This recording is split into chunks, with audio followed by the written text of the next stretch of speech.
Hi everybody, this is Manny with Classic Auto Repair. Today we're looking at a 69 Chevy Chevelle. We're going to do a new customer inspection on the top and bottom. We're going to go ahead and start on the bottom like we always do, kind of starting from the back and working our way forward. You see some things on the bottom of the car that you probably can't see unless you get it up on a lift like this. We're going to go ahead and start with the fuel tank. It has been replaced. Looks like there's a little bit of leaking coming out of the back of the neck. That could be the gas cap.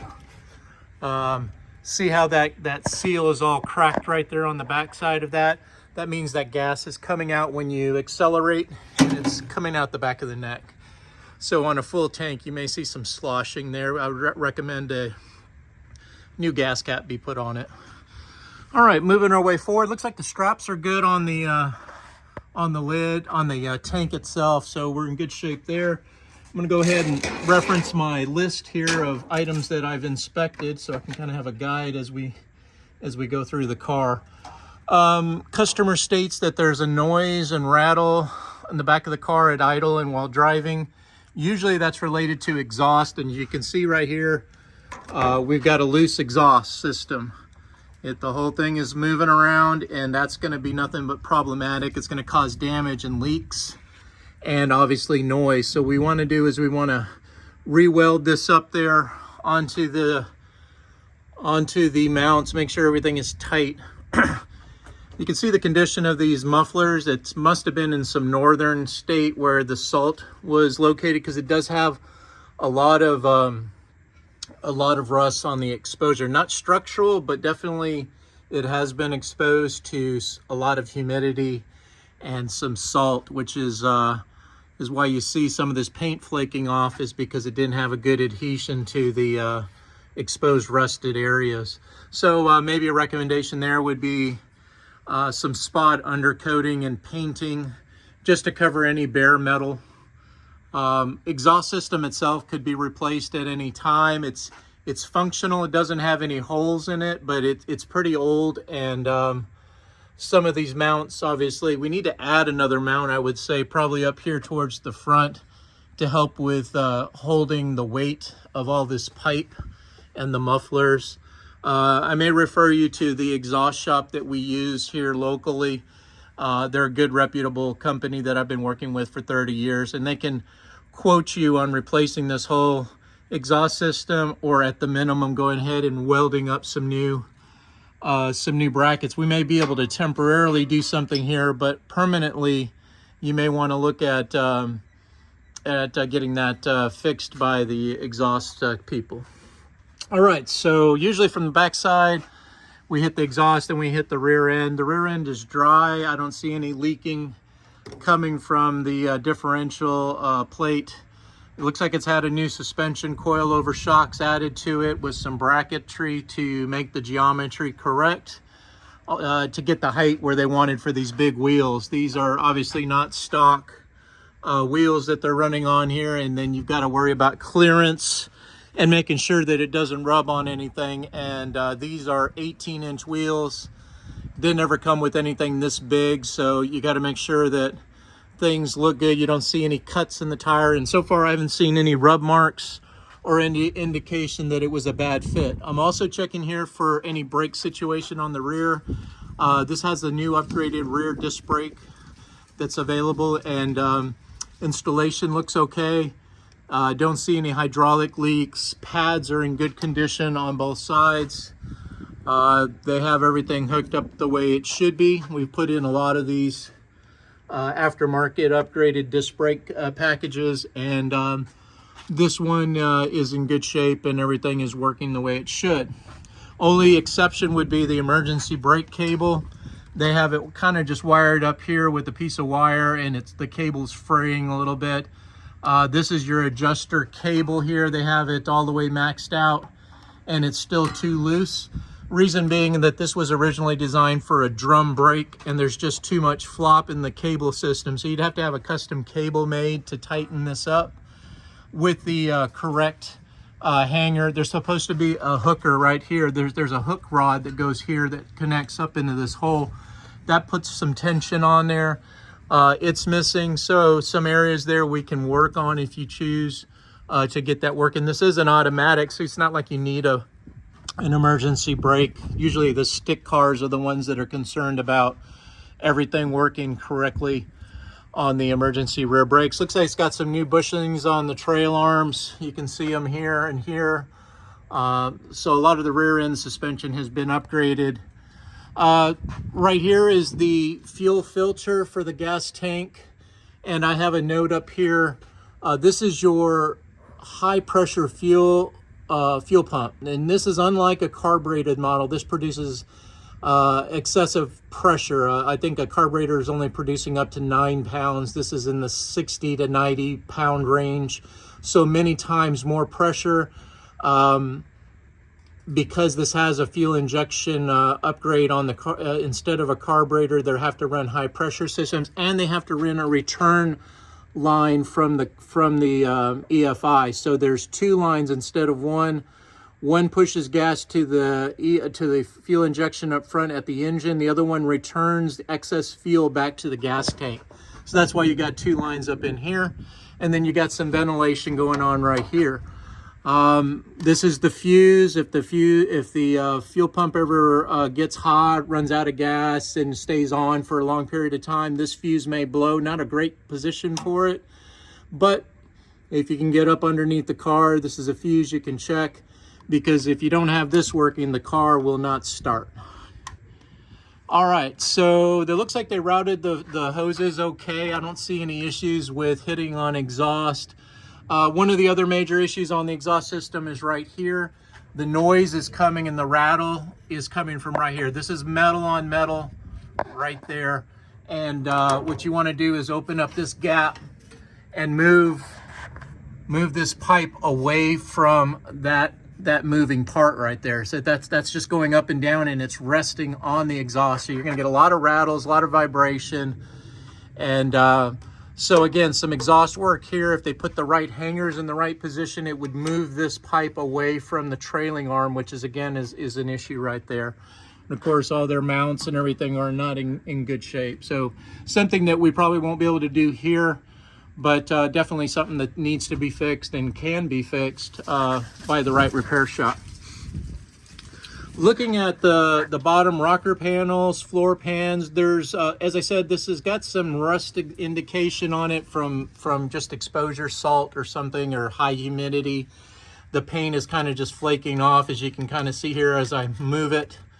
It's not adhered well. Well, you got, the problem here is if that's rust, you're not going to get anything to stick to it unless you prep the metal and then put your top coat on it. However, the structure, I don't see any indications of frame rust, structural rust up here in the front frame rail, which is usually where it is. The rockers, which is a thin metal, is in good shape. I don't see any rust holes there. The only rust holes I see is where they always are, which is towards the front of the floor pans. You can see some rust holes right here.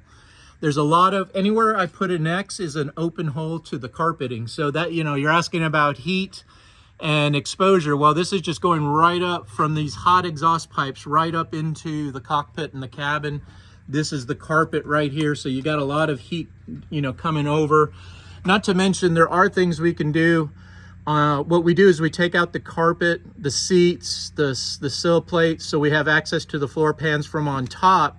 And we put a heat and sound deadening material that prevents the heat from going through into the cabin and getting your feet hot, your legs hot. It's definitely a doable upgrade, or advised one for people that are going to drive their cars more often. You get this thing on the highway and you're generating an incredible amount of heat right here at the collector. So all this heat is trying to find a place to go, and it's going up right there, especially at an idle or a low speed. You're getting a lot of heat up here on top. So that will fix a lot of those issues. So anywhere I've got an X is some areas that we want to definitely seal up. This big hole right here is going right to the carpet. You can see the bottom of the carpet right there.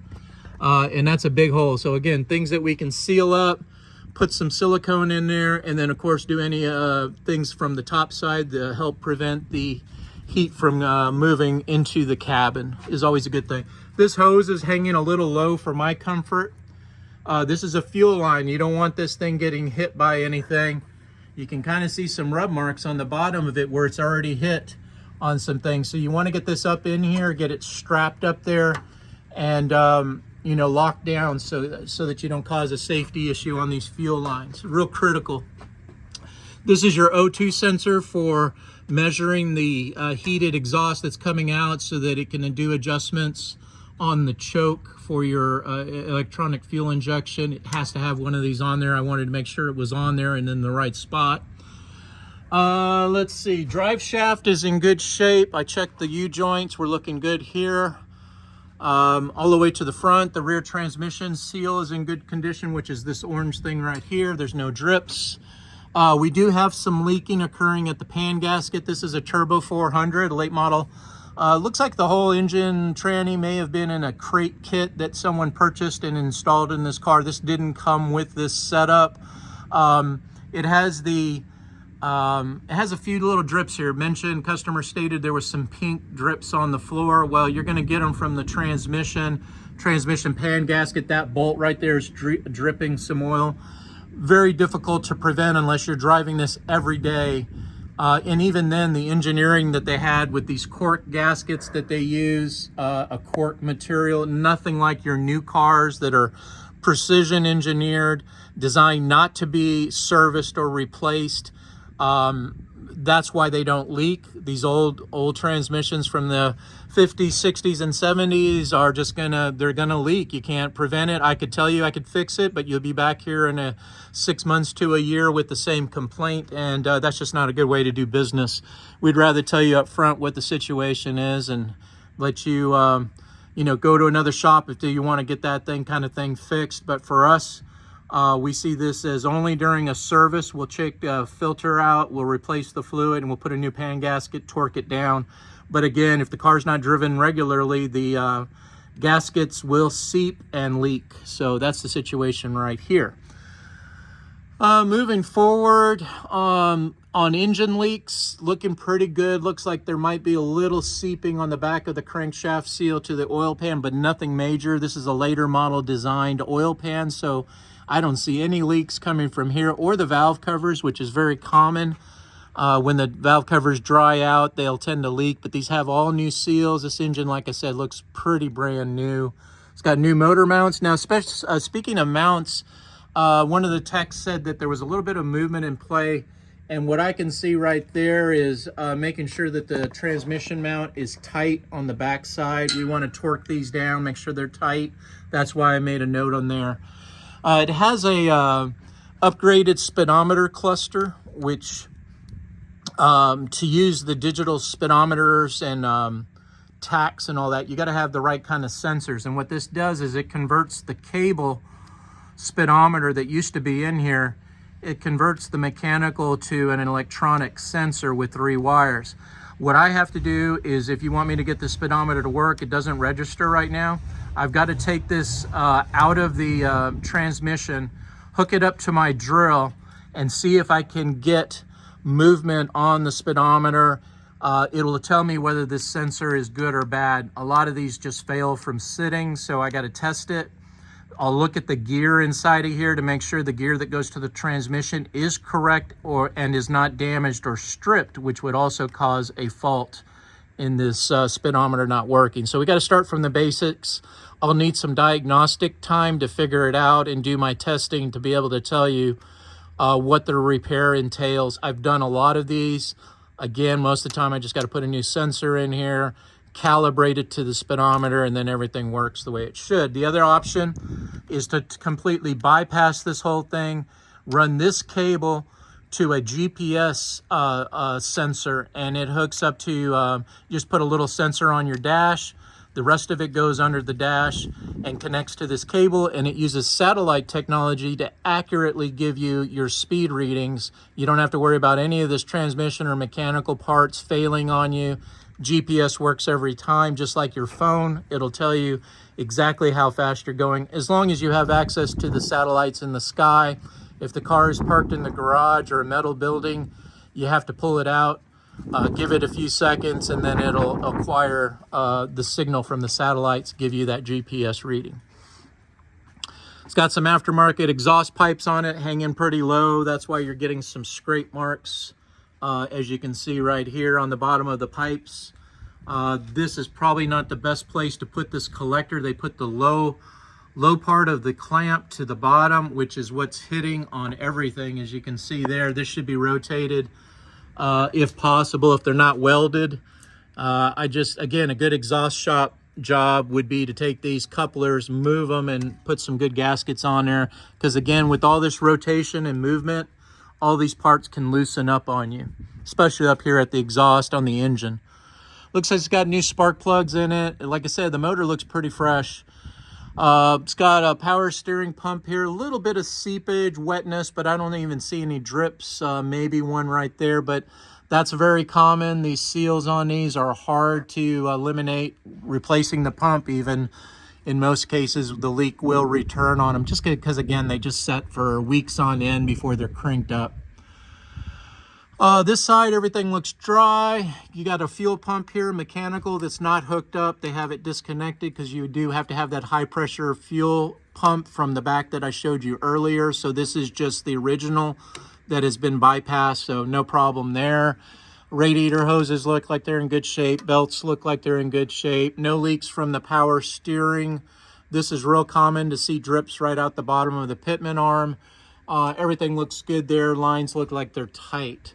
Looks like it's got an aftermarket radiator, aluminum. You want to have this in Texas because, man, these things will overheat in a jiffy. It also has the electric fan upgrade so that when you're sitting at a light in the bank drive-through or at a Sonic, you're not going to get excessive heat buildup, because these fans are blowing a lot of CFMs through the radiator. This is an aluminum radiator, so it's producing a lot of coolant for the motor, keep things from getting too hot.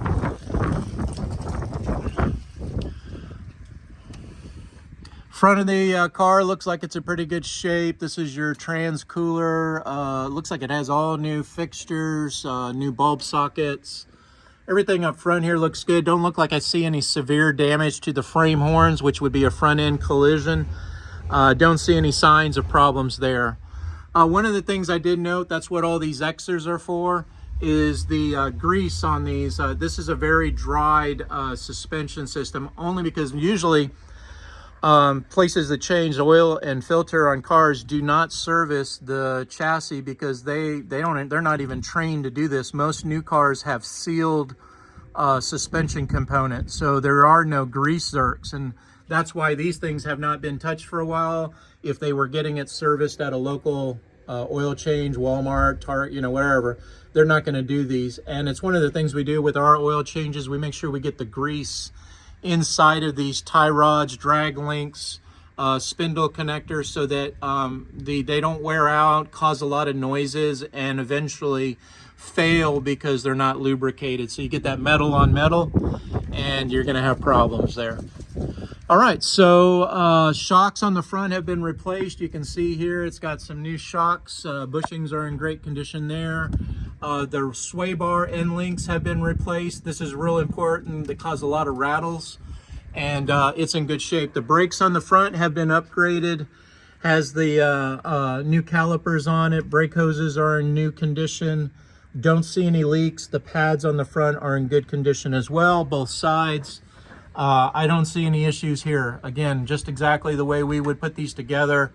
We would have painted all the parts that turn rusty, but other than that, pretty much a very common upgrade is to add these new disc brake systems to these cars for better braking, and it definitely does what it says. So that's kind of what we're seeing from the bottom side of the car. I've done a safety test on all the lights. Everything is working. We got park light system, brake lights, turn signals, headlights, the horn, wipers. So we went through a safety test on it, and those items are functioning. Mentioned about rust. This is a good place to see the rust. This is real common. The drains get plugged up on the bottom of the doors, so the water starts to build up moisture, and then you get a little rust out. These are rust pops right here on the bottom of the door. Hard to see when you're up on top of the car, but they were present, and making a note of it. A little scraping from probably the seat belts or people getting in and out of the car. Again, some areas that can be touched up, more pops and bubbles. So you can pretty much count that this bottom is all rusted. You can see the lines in the surface if you can in the video. It's pretty obvious up here, but that kind of tells me that they did some body work here and it wasn't a good job. Just probably something to get it ready for paint really quickly and get it out the door. You want to check this area too for rust. It's real common, but I don't see anything there, and I don't see anything on the front fender. Fenders could have been replaced at some point. But a little bit of a problem in the doors. The rear quarter panels, I don't see any pops here. Looks like it's in pretty good shape. On the passenger side, don't see anything in the rear quarter. Everything looks good there. Front of the quarter panel is in good shape. And then kind of the same situation. You're starting to see a little bit of popping right there where the rust is starting to present itself. And then as you move to the front, you'll start to see a replication. Not as severe, but you're starting to see a little bit of rust popping on the bottom of this door panel. Rocker looks like it's in pretty good shape. Might have been replaced at one time. Fenders, like I said, same situation. I think they're in good shape. Don't see any problems. Don't see any problems on the front. So that's kind of a walk over the frame and rust that was present. Again, pretty good condition, but you know, some surface rust on the doors is the primary exterior issue that I see from the bottom side. We'll take a look from the top side here shortly. All right, this is Manny with Classic Auto Repair. Hope you enjoyed watching, and I'll talk to you soon. Bye.